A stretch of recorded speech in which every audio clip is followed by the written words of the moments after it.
سر آپ کے سامنے حقائق پیش کیے گئے محترم وزیر کی جانب سے اللہ رب العزت کے سامنے سربسجود جمعہ کے روز سبحان ربی العلیٰ سبحان ربی العلیٰ سبحان ربی العلیٰ وبحمدہ کہتے ہوئے 31 لوگ بچوں سمیت شہید کر دیے گئے اور زخمیوں کی تعداد جو بتائی گئی میرے علم کے مطابق اس سے زیادہ ہے، وہ سینکڑوں میں ہے۔ سر یہ سلسلہ کچھ عرصے کے لیے بند ضرور ہوا تھا، رکا ضرور تھا، لیکن واقعہ ترلائی نے ہمیں یہ سوچنے پہ مجبور کر دیا ہے کہ ہم اگر یہ سوچ رہے تھے کہ یہ ہماری وجہ سے رکے ہوئے ہیں تو انہوں نے ہمیں یہ میسج دیا ہے کہ نہیں بھائی، ہم آپ کی وجہ سے نہیں رکے ہوئے، یہ ریسٹ تو ہم نے خود لیا تھا، یہ وقفہ تو ہمارا لیا ہوا ہے۔ سر اب انتظار کس چیز کا ہے مجھے یہ سمجھ میں نہیں آتا۔ اس وطن عظیم کے ساتھ اور کیا کچھ ہونا باقی ہے اگر ہم گزشتہ تمام ہونے والے سانحات اور حادثات کو ایک ساتھ ملا کر دیکھیں، جس میں کوئٹہ ہو یا بلوچستان کی دہشت گردی ہو یا پارا چنار کے واقعات ہوں یا یہ مسجد میں نماز میں شہید ہو جانے والوں کے واقعات ہوں، تو سر ہم اب اور کس چیز کا انتظار کر رہے ہیں کہ کیا ہوگا تو پھر ہم اپنا شاید فائنل کارڈ کھیلیں گے، جو کہ مجھے نہیں پتا ہمارے پاس ہے بھی یا نہیں ہے۔ اب اور کس چیز کا ہمیں انتظار ہے مجھے سر یہ بات سمجھ نہیں آتی۔ امید ہے وزیر موصوف جو کہ اس وقت محو گفتگو ہیں وہ مجھے اس کا جواب دیں گے کہ آخر کیا ہوگا کہ اس کے بعد ریاست مکمل حرکت میں آ جائے گی اور ان ساری چیزوں کا کلا کما کر دیا جائے گا۔ انتظار کس چیز کا ہے یہ ضرور مجھے بتایا جائے۔ سر یہ روایت تو خیر دور یزیدیت سے آ رہی ہے، لیکن یزید مٹ گیا، حسین والے نہیں مٹے اور نہ انشاءاللہ مٹیں گے۔ اور اسی طرح شہادتیں کربلا میں بھی ہوئی تھی، آج ترلائی میں بھی ہوئی ہیں اور شاید ہوتی رہیں گی، اللہ نہ کرے۔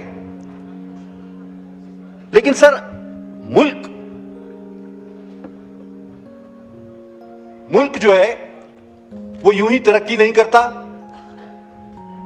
ہمارے وزیر اعظم صاحب نے ایک بہت اچھا اسٹیٹمنٹ دیا، انہوں نے کہا کہ ہم ملکوں جا کر بھیک مانگتے ہیں اور ہمارا سر نیچے ہوتا ہے۔ یقیناً صحیح بات ہے، مانگنے والے کا سر ہمیشہ نیچے رہتا ہے، مجھے اس سے انکار بھی نہیں ہے۔ لیکن سر میں ایک بات جاننا چاہتا ہوں، ہو سکتا ہے آپ میری رہنمائی فرما دیں یا جو 1.5 وزیر یہاں پر تشریف فرمائے، ایک فل منسٹر ہے، ایک آدھے ایم او ایس ہے، تو یہ 1.5 ہوئے ملا کے۔ ان 1.5 وزیروں میں سے مجھے کوئی بتا دے، یا مشتاق صاحب کی آوازیں بھی مجھ تک آ رہی ہیں، وہ مجھے بتا دیں کہ کون سا دنیا کا وہ ملک ہے جس نے قرضے لے کر اپنی معیشت ٹھیک کر لی؟ دنیا میں ایک ملک مجھے بتا، اگر ہے تو مجھے بتایا جائے۔ آج جن ممالک کا نام ہم انتہائی پسماندہ، ویتنام اور اس طرح بہت سارے ایسے ملک، وہ آج ہم سے بہت آگے چلے گئے۔ کیا انہوں نے قرضے لیے؟ انہوں نے جولیاں پھیلائی؟ انہوں نے اپنے سر نیچے کیے؟ نو، انہوں نے اپنے اندرونی حالات پر کنٹرول حاصل کیا۔ آپ کہتے ہیں بیرونی سرمایہ کار، سر جہاں سجدہ بسجود 31 لوگ جان سے ہاتھ دھو بیٹھیں گے، وہاں بیرونی سرمایہ کار کیسے آئے گا؟ اور آپ کا تو اپنا ڈیٹا بتا رہا ہے، اور اگر ہم دوسرے اخبارات اور آزاد جرائد کا ڈیٹا اٹھا کر دیکھ لیں تو یہاں سے بھاگنے والوں کی تو لائن لگی ہوئی، جن کے پاس تھوڑا بہت بھی پیسہ ہے۔ آپ کہتے ہیں کہ سرمایہ کاری ہوگی، تمام اخبارات وہ اعداد و شمار دکھا رہے ہیں جو شاید پہلے کبھی نہیں تھے۔ سب سے زیادہ سرمایہ داروں نے ہجرت اس سال کی ہے، یہ تاریخ کا ریکارڈ ہے۔ سر معاشی ترقی اندرونی حالات پر قابو پانے سے ہوگی، قرضے لینے سے کبھی بھی نہیں ہوگی۔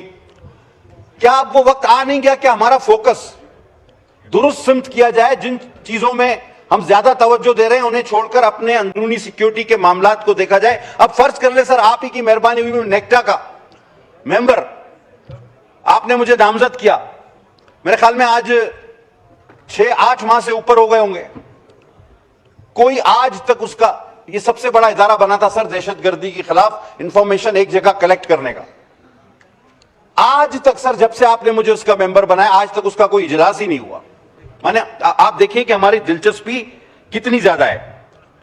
سر اس واقعے نے پاکستان کا دل دہلا دیا.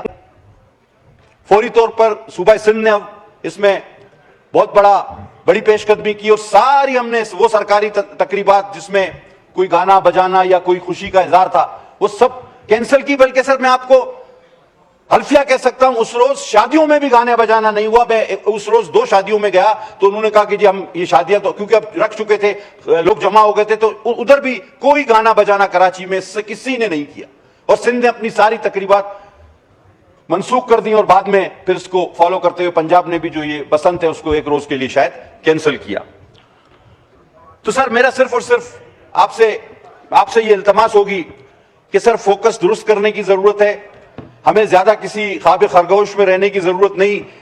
اب آپ کا دشمن, آپ کو دہشت گرد آپ کے سامنے جو کھڑا ہے وہ بتا رہا ہے کہ میں جب چاہوں پورا بلوچستان کیپچر کر سکتا ہوں, میں جب چاہوں وہاں نمازیوں کو سجدوں میں شہید کر سکتا ہوں, میں جب چاہوں اسکول کے بچوں کو APS میں گھس کے مار سکتا ہوں. میں یہ پھر دوبارہ سوال کرتا ہوں کہ انتظار کس چیز کا ہے, وہ کون سی چیز ہوگی تب ہم مکمل طور پر ان ایکشن یا فل ان ایکشن آئیں گے. مجھے مہربانی کر کے اس کا جواب دیا جائے. بہت شکریہ سر.